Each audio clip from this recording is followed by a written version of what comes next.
Hello, viewers. Good morning, all of you. Welcome to this session. I am going to talk about modern English today. Modern English, which we read, write, and speak today, dates back from 15th century to the present day English. It is divided into modern English 1 and modern English 2 parts. Modern English 1 covers the period from 15th century to 19th century. From 19th century to the 21st century English is known as modern English 2 or New English. I shall discuss modern English 2 or New English in my next class. Today, I concentrate my lecture on modern English 1. Modern English 1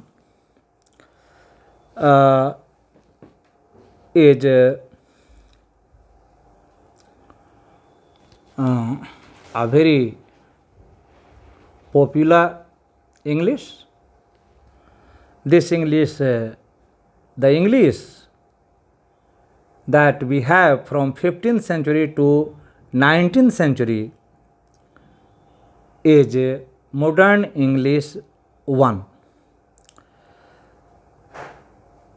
During this period, English became the official language in all world bodies or world forums such as UNO and its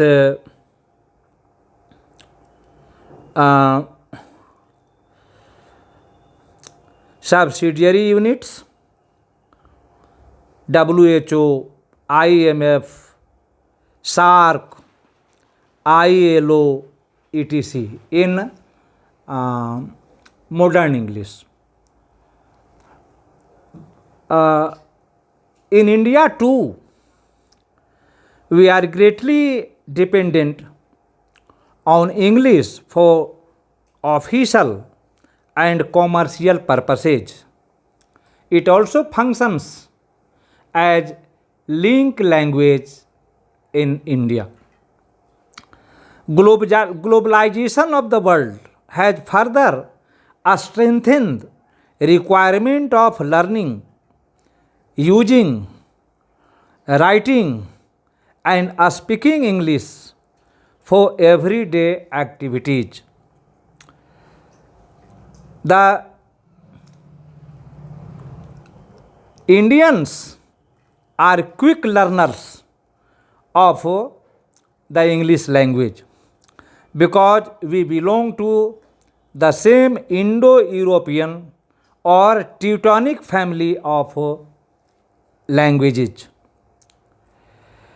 It is said that an average Indian has a potentiality of learning more than half a dozen languages, including English.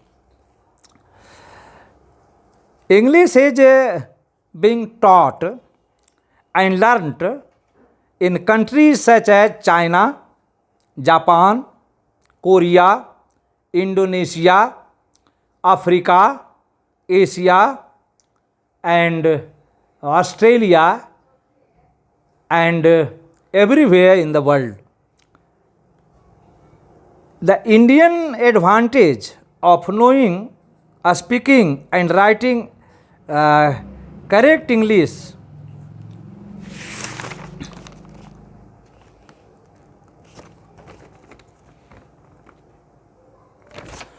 will gradually disappear if the future generation of young Indians do not seriously take up the challenging task of mastering world language or international language, that is English.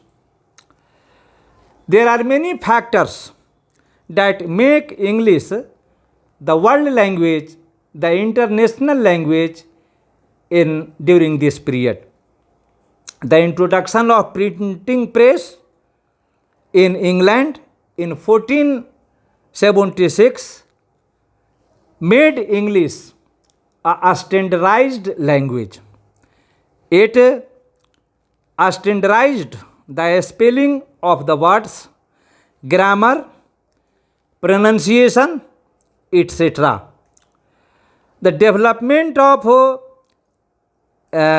English maritime power also contributed to the making of English as a world language. England became a great power in marine during this period. Moreover, the expansion of the British Empire led to the growth and development of English all over the world. It is said that during the British Empire, the sun never set. The entire world was under the British rule, and most of the countries of the world were colonies of England, north to south, east to west. The English ruled all over the world. So it helped making English a world language. Growth of commerce, industry, communication also made English international language, world language. Again, Renaissance and Reformation also contributed to making English a world language. Vocabulary. Now let me talk about vocabulary of this period.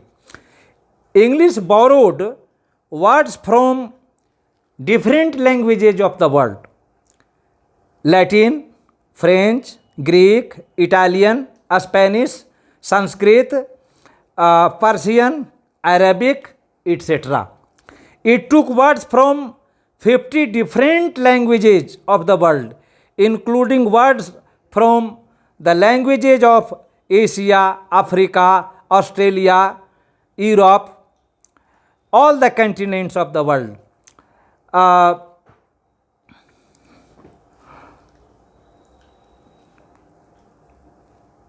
The Puritans, the purists objected to the borrowings of words of English from other languages. They advocated that English should have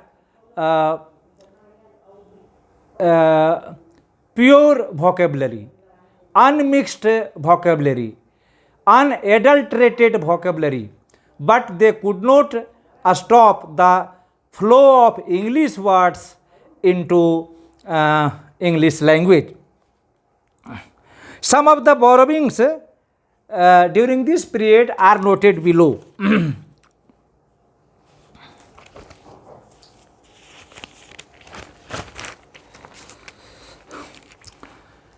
We have words from Latin such as adapt, appropriate, capsule, etc.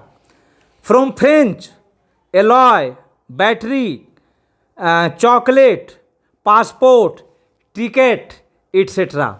From Hindi, we have words such as guru, pandit, sipahi, sari, dhoti, thag, gherao, etc. We have words from Arabic sultan, sheikh, algebra, sassis, etc. came from Arabic. We have words from Persian such as bazar, caravan, sofa, shah, diwan, kismat, pajama, etc. From Italian we have balcony, ballot, sonnet, lottery, fuse, macaroni, etc. From Portuguese we have buffalo, veranda, marmalade, pagoda, etc. From Spanish we have banana, cockroach, guitar, potato, barricades, etc. From Dutch we have knapsack, land space, frolic, slim, easel. From Turkish we have coffee, yogurt, kaftan, etc. From Africans we have trek, apartheid, etc. Now let me talk about the grammar of this period.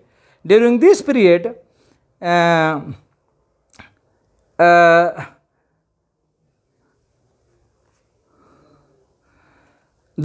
grammarians established fixed rules for structures of English sentences. The syntax was fixed, pronunciation was fixed, and everything was made cut and clear in English grammar. So, English, this period helped standardizing English very much.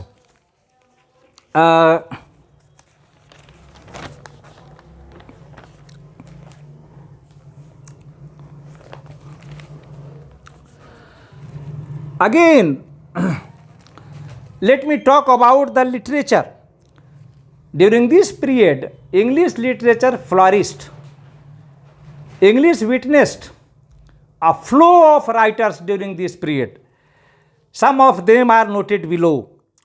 Spenser's Fairy Queen, Marlowe, Dr. Faustus, Francis Bacon, Essays, Ben Jonson, Volpone, Shakespeare, King Lear, Othello, Macbeth, The Merchant of Venice, As You Like It, Hamlet, Julius Caesar, etc.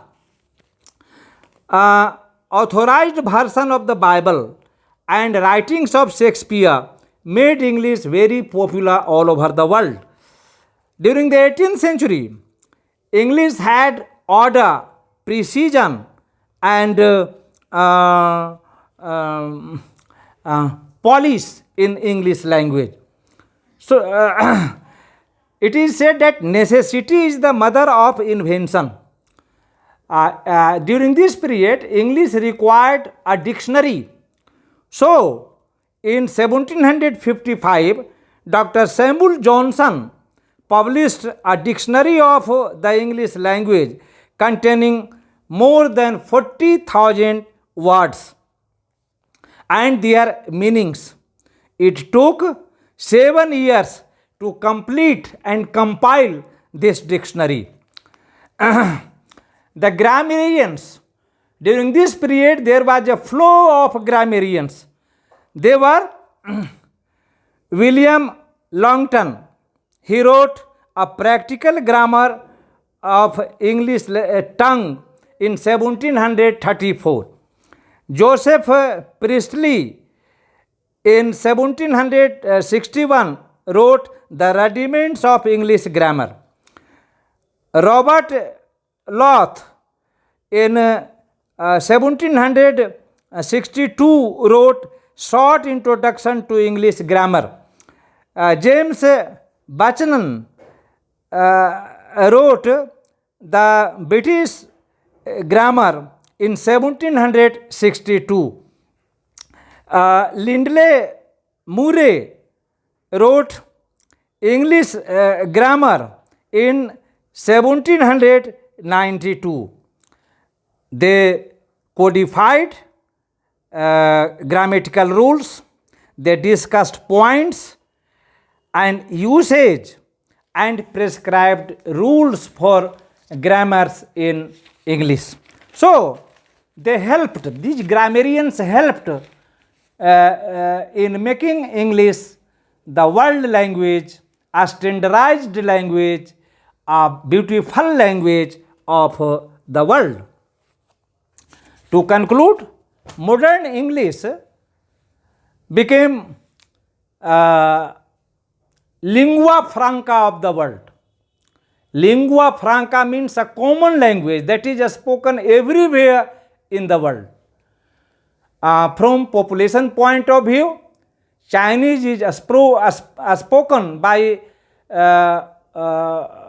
more people, but it is spoken by Chinese only.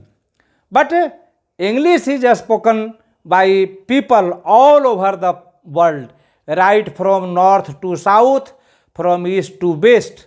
Thus, English grew into a world language during modern English period. Thanks a lot.